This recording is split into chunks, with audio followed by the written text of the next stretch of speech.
Hello, my dear students. Welcome back to my YouTube channel, Paramveer Sir's English Language. Today, we are going to discuss our poem, which is taken from English higher level book. The name of the poem is All the World's a Stage. This poem is written by William Shakespeare. I request you to please open up your books so that this poem could be understood by you clearly. So let's start. Let us look what is written about the poet over here. William Shakespeare was an English poet, playwright, and actor, widely regarded as the greatest writer in the English language and the world's prominent dramatist. पहचान क्या है William Shakespeare की कि यह एक बहुत ही उम्दा dramatist थे, प्लेराइट थे, बहुत ही अच्छी पोएम्स लिखा करते थे. He is often called England's national poet. क्या बोलते हैं उनको? इंग्लैंड की नेशनल पोएट बोलते हैं. And the bard of Avon. This poem is taken from his play As You Like It. Students, this is important. ये पूछा जाता है एग्ज़ाम्स में कि ये पोएम जो है वो कहाँ से ली गई है. It is taken from As You Like It in its play. Here he compares the world to a stage where the drama of human life is enacted. क्या मतलब है कि जो ज़िंदगी होती है नॉर्मल, एक इंसान की ज़िंदगी को विलियम शेक्सपियर ने एक स्टेज पर कैसे ड्रामा होता है उससे कंपेयर किया गया है ना. चलिए अब हम पोएम को स्टार्ट करते हैं कि पोएम में क्या बताया गया है. Let us look into the first line. All the world's a stage and all the men and women merely players. क्या बोलते हैं विलियम शेक्सपियर कि पूरी दुनिया, ये दुनिया जो है वो पूरी एक स्टेज है ना, एक मंच है. यहाँ पर जो मेंस एंड वुमेन्स है, जो पीपल है, यहाँ के जो लोग हैं वो क्या है? प्लेयर है. किस चीज़ के प्लेयर? ड्रामा के प्लेयर. स्टेज पर जो ड्रामा करते हैं वो प्लेयर होते हैं ना, वैसे ही ये जो दुनिया है उसके मेन एंड वुमेन प्लेयर्स है ना. What do you mean by merely? Normally, है ना, मेयर नॉर्मल प्लेयर्स है. They have their exits and entrances. हर एक इंसान की एक एंट्री होती है और एक एग्जिट होती है. समझ में आ रहा है ना आपको? हियर एग्जिट का मतलब होता है डेथ एंड एंट्रेंस को क्या रेफर किया गया है? बर्थ, है ना. हर एक किरदार का जन्म होता है तो मृत्यु भी होती है. And one man in his time plays many parts. एक इंसान अपनी ज़िंदगी में बहुत सारे किरदार निभाता है. अब हम इसी किरदारों के बारे में समझने जा रहे हैं, पढ़ने जा रहे हैं. His acts being 7 ages. कितने ages में बांटा है? 7 ages में. At first the infant. What do you mean by infant? A small baby. सबसे पहले इंसान का क्या रोल होता है? Men and women, जिसको विलियम शेक्सपियर ने प्लेयर्स बोला है, उनका सबसे पहला रोल होता है इन्फेंट यानी बेबी का. Mewling and packing in the nurse arm. क्या करता है वो? म्यूलिंग. म्यूलिंग मीन्स क्राइंग, है ना. And packing. पकिंग मीन्स मतलब उसका एग्जाम्पल देखिए क्या लिखा हुआ है. मीनिंग थ्रोइंग अप और वॉमिटिंग इन नर्स आर्म, है ना. जब छोटा सा बच्चा पैदा होते ही नर्स के गोद में आता है तो वो क्या करता है? ज़ोर ज़ोर से रोता है ना, वॉमिटिंग करता है, ऐसा इधर उधर हाथ पैर मारता है. तो ये उसका सबसे पहला रोल होता है. The first age is the infant age. Is it okay to you? Then the whining schoolboy with his satchel. फिर सेकेंड आता ही उसकी एज, वो है वाइनिंग स्कूल बॉय. फिर वो स्कूल बॉय बन जाता है. वाइनिंग का मतलब क्या है? इरिटेटिंग या कंप्लेनिंग. छोटे बच्चे जब पहली बार स्कूल जाते हैं तो कैसे ज़िद करते हैं, मुझे मम्मी को छोड़ के नहीं जाना, मुझे मम्मी को छोड़ के नहीं जाना. वैसे ही जो पहली बार वो स्कूल जाता है, स्कूल बॉय बनता है, स्कूल गर्ल बनती है, तो वो इरिटेटिंग वाइनिंग होती है. With his satchel. What do you mean by satchel? His school और हर school bag and shining morning face creeping like a snail unwillingly to school. क्या होता है? सुबह सुबह का एकदम शाइनिंग फेस होता है, शाइनिंग मॉर्निंग फेस, रेंगते रेंगते, क्रीपिंग का मतलब स्लोली स्लोली एक स्नेल के समान कैसा करता है, स्कूल के लिए क्रीप करते हुए चलता है। और उसको स्कूल जाने की बिल्कुल भी इच्छा होती है क्या, नहीं होती है, अनविलिंगली टू स्कूल क्लियरली लिखा हुआ है। Then move on to further. And then the lover, sighing like furnace with a woeful ballad. अब थर्ड स्टेज क्या आती है, लवर की, है ना। अब यूजुअली मैन विथ वुमेन और we can say women with man अब एक दूसरे को लव करना शुरू कर देते हैं, है ना।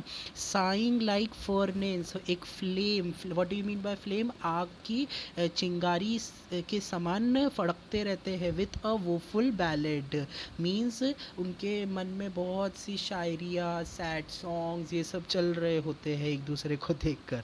Made to his mistress eyebrow, है ना, अपनी मिस्ट्रेस, यानी जो यूजुअली मेंस होते हैं वो अपनी मिस्ट्रेस, ही और मिस्ट्रेस मीन्स वाइफ, वाइफ के आँखों के नीचे उनके इशारों पर यूजुअली नाचते हैं। तो ये है उसका थर्ड स्टेज। फिर आता है then a soldier full of strange oath and bearded like the pard, jealous in honour, sudden and quick in quarrel. फिर आता है एक सोल्जर, एक रक्षक आता है जो कि अपने मन में फुल रहता है, एकदम भरा हुआ रहता है नए नए ओथ्स लेकर, and bearded like pard, what do you mean by pard, poetical short form of leopard, एकदम लेपर्ड चीता के समान, एकदम लेपर्ड के समान, एकदम कड़क स्टाइल से अपने आप को बियर्ड रहता है ना। जेलस इन ऑनर मतलब अपनी स्वाभिमान, अपनी सेल्फ रिस्पेक्ट के लिए जेलस रहता है, जेलेसी भी रहती है। Sudden and quick in quarrel, जरा सी अगर चिंगारी दे दो तो क्या करता है, झगड़ने लगता है किसी से भी। Seeking the bubble reputation, what do you mean bye bubble reputation, अपनी अगर हल्की सी भी रेपुटेशन अगर इस एज में कम हो जाती है तो वो क्या करता है, गुस्सा करने लगता है, अपने रेपुटेशन को हमेशा ऊंचा करने के लिए तत्पर रहता है। Even in the cannons mouth, किसी भी सिचुएशन में कोई भी डेंजर, है ना, फेसिंग एनी डेंजर, कोई भी डेंजर को टेक करने के लिए, अंडरटेक करने के लिए रेडी हो जाता है। तो क्लियर हुआ आपको। देन नेक्स्ट बढ़ते हैं आगे। And then the justice in fair round belly with good cape and line. अब आधी दुनिया देख आए होते हैं भाई साहब, तो अब क्या होता है कि अब सब चीज़ों में उनको न्याय की पड़ी होती है ना। अब आधी दुनिया देख लिए हैं, सब गिर भी चुके हैं, उठ भी चुके हैं, तो उनको हर जगह पर न्याय करवाना होता है। इन फेयर राउंड बेली, एकदम 40s की एज तक आते आते बड़ा सा पेट हो जाता है, राउंड बेली हो जाती है, विद गुड केपन लाइंड, यानी अपनी केयरलेसनेस की वजह से, लापरवाही की वजह से आड़े तिरछे फैल रहे होते हैं, मोटे हो जाते हैं। समझ में आ रहा है ना, it is just a humour over that. With I severe and beard of formal cut, है ना, एकदम आंखें एकदम तीखी होती है, और बियर्ड भी क्या होती है, एकदम फॉर्मली कटेड होती है। Full of wise saws and modern instances, है ना, नई नई बातों से प्रेरित हो गए होते हैं और नई नई चीज़ों को सीखने के लिए हमेशा तत्पर होते हैं। And so he plays his part, justice का पार्ट अपना प्ले करते हैं।